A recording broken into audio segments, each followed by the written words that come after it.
독자가 왕이다. 독자님들 반갑습니다. 웹툰 웹소설계의 김이상궁 김수저입니다.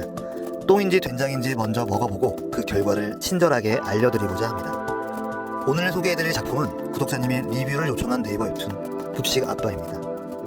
결론부터 말씀드리면 저는 이 작품을 보다가 2번 하차했습니다. 처음엔 27화에서 하차했고 일주일 뒤 재도전했다가 결국 41화에서 최종 하차했습니다. 리뷰를 써야 하는 상황만 아니었다면 아마 첫 시도에서 인연이 끝났을 겁니다. 단언컨대 급식 아빠는 고민이 없는 작품입니다. 고민이 없어도 너무 없어서 정말 이래도 되나 제가 대신 고민될 정도입니다. 작가란 생각할 시간이 없는 사람들을 위해 대신 생각해주는 사람이라고 누군가는 정의 내리기도 했는데요. 그 관점으로 보자면 급식 아빠의 작가님은 명백히 직무를 유기했다고 생각합니다. 어째서 그렇게 생각하는지 그 이유를 지금부터 하나씩 살펴보겠습니다. 이후부터는 작품의 감상을 방해할 수 있을 정도의 스포일러가 등장하니 이 점 유의해 주시길 부탁드립니다. 첫 번째, 고민 없는 설정.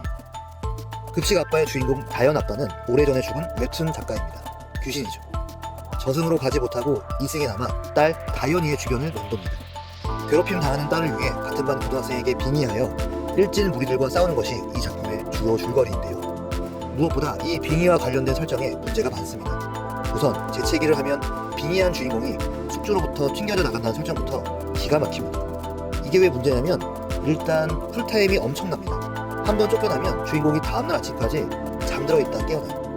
방금 전까지 긴박한 상황이었는데 갑자기 필름이 끊긴 것처럼 블랙아웃이 일어나고 눈 떠보니 아침이라는 시기입니다. 주인공도 독자님들도 밤사이 일이 어떻게 진행된 건지 전혀 알 수가 없습니다. 고구마도 이런 고구마가 없는데 더 큰 문제는 이게 예측이 전혀 안 된다는 데 있습니다. 예측이 전혀 안 될 뿐만 아니라 그냥 작가님 마음대로 줬다 뺏었다 할 수 있는 고구마예요. 재채기니까 시도 때도 없이 할 수 있습니다. 반대로 한참 동안 안 할 수도 있고요. 실제로 작품을 보면 주인공이 그냥 걸어가다가 재채기를 하기도 하고 여주의 머리칼이 코에 스쳐서 재채기를 하기도 합니다. 다시 말씀드리지만 그냥 작가님 마음대로예요. 영혼이 숙주의 몸에서 튕겨져 나가는 이 결정적인 순간이 주인공의 주체적인 의지와는 아무런 상관도 없는 거죠. 만약 빙의할 수 있는 시간이 한 번에 1시간이다, 2시간이다 하는 식으로 설정되었다면 어땠을까요? 주인공이 그 안에 무조건 성과를 내야 하는 상황이니 보는 입장에서 자연히 긴장감이 발생할 수 있었을 겁니다. 외모 지상주의 한번 보세요. 잠들면 몸이 바뀐다는 설정이다 보니 안돼, 여기서 쓰러지면 몸이 바뀐다고 하는 식으로 손에 땀을 쥐게 되는 장면들이 종종 있습니다. 그에 비해 재채기를 하면 숙주로부터 튕겨져 나간다는 설정에는 아무런 순기능도 없는 데다 주인공을 그저 우연에 휘둘리는 인물로 만들어버린다는 역기능만 가득합니다. 설상가상으로 애초에 빙의가 성립하는 조건도 말이 안 되긴 마찬가지입니다. 급식 아빠의 세계관에는 귀신을 볼 수 있는 사람이 아주 드물게 존재합니다. 그리고 빙의는 그런 능력자를 어렵게 만난 뒤에야 가능해진다는 설정입니다. 그런데 작품의 주 무대가 되는 진일 컨벤션 고등학교에만 이렇게 빙의할 수 있는 사람이 2명이나 등장합니다. 그 2명이 심지어 주인공의 딸과 같은 학년, 같은 반 학생이에요. 참고로 다른 숙주에는 또 한 명의 급식 아빠가 빙의해 있는데 이 부분도 문제인 게 대체 이 세계에는 주인공과 같은 급식 아빠들이 몇이나 존재하는지 가늠이 안 된다는 점입니다. 하여간 이렇게 쉽게 숙주들을 만날 수 있는 거라면 차라리 각계각층 다양한 조건의 숙주들을 차례차례 등장시키는 편이 더 좋았을 겁니다. 학생도 있고 선생도 있고 조폭도 있고 형사도 있고 재벌도 있고, 그래서 주인공이 맞춤형으로 숙주들을 선택할 수 있다면 위기 때마다 훨씬 더 다채롭게 활약할 수 있을 테니까요. 작가님의 직무유기를 주장하는 이유 그 두 번째는 고민 없는 전개입니다. 주인공과 주요 인물들이 중간 보스급의 빌런과 싸우는 장면마다 저는 하차의 유혹을 느꼈습니다.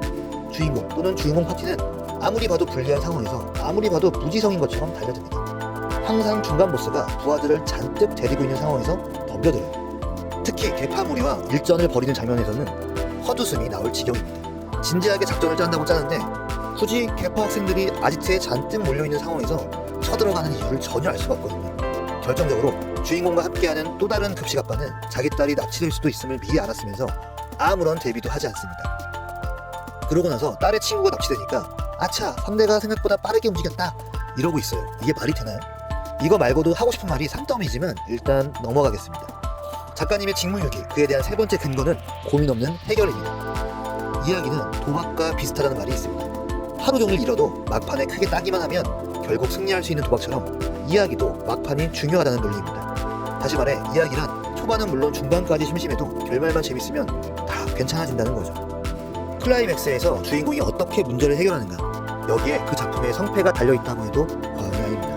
그렇기에 주인공이 맞닥뜨리는 마지막 문제는 풀기 어려우면 어려울수록 좋습니다. 독자들이 저걸 도대체 어떻게 해결하지? 하고 기대감을 가질 수 있으니까요. 이렇듯 해결하기 어려운 문제의 대명사 중 하나가 딜레마입니다. 딜레마는 이러지도 저러지도 못하는 상황, 어떻게 선택한다 해도 결국 비극을 피해갈 수 없는 상황을 의미합니다. 급식 아빠에서도 이런 딜레마가 다뤄집니다. 하필 주인공은 아니고 주연급 조연인 예지 아빠에게 딜레마가 발생하는데요. 예지 아빠는 자기 딸인 예지를 자신의 손으로 죽여야만 하는 저주를 받게 됩니다. 저주를 피해갈 수 있는 방법은 단 하나, 주인공인 다현 아빠에게 저주를 토스해서 그가 자기 딸 다현이를 죽이게 만드는 수밖에 없습니다. 엄청난 딜레마죠. 자기 딸을 죽이든가 남의 딸을 죽게 하든가 양자택일을 강요당하는데 어느 것 하나 쉽게 선택할 수가 없는 상황이니까. 그런데 이 딜레마가 정말 어이없게 해소됩니다. 알고 보니 예지는 예지 아빠의 친딸이 아니었는데 또 알고 보니 이놈의 저주는 혈육에게만 해당된다는 거예요. 예지 아빠가 예지를 죽이게 될 일은 애초부터 없었던 거죠. 문제는 예지 아빠가 이미 오래전부터 예지가 자기 친자식이 아니라는 걸 알고 있었다는 사실입니다. 그리고 작가님은 도대체 무슨 생각인지 이 반전을 먼저 드러낸 다음 저주를 등장시킵니다. 당연히 아무런 긴장감도 안 생기죠. 예지가 친딸이 아니라는 걸, 그래서 죽게 될 일이 없다는 걸 이미 예지 아빠도 독자님들도 모두 알고 있으니까요. 그런데도 예지 아빠는 하마터면 유혹에 넘어가 저주를 토스할 뻔했다고 고백합니다. 아니, 예지가 친딸이 아니니까 저주가 통하지 않는다는 건 진작에 알고 있었잖아요. 자신에게는 통하지도 않는 저주를 굳이 왜 다른 사람에게 전가해서 가정을 파탄날 뻔했다는 걸까요? 도무지 이해가 안 되는 부분입니다. 이건 그냥 작가님이 실수했다고 밖에는 생각할 길이 없어요. 일종의 오타라고 보고 넘어가야 합니다.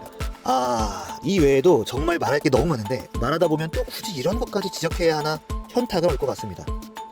급 정리하자면 급식 아빠는 이야기의 완성도가 너무나 아쉬운 작품입니다. 작화도 좋고 군데군데 코미디도 나쁘지 않지만 급식 아빠는 전반적으로 뼈대가 부실한 작품이라고 생각합니다. 구멍이 너무 많아서 작가님이 일부러 뇌절하고 만든 작품 같아요. 그러니까 이번만큼은 어깨에 힘을 빼고 그려보자. 내가 그리면서 재밌으면 됐지.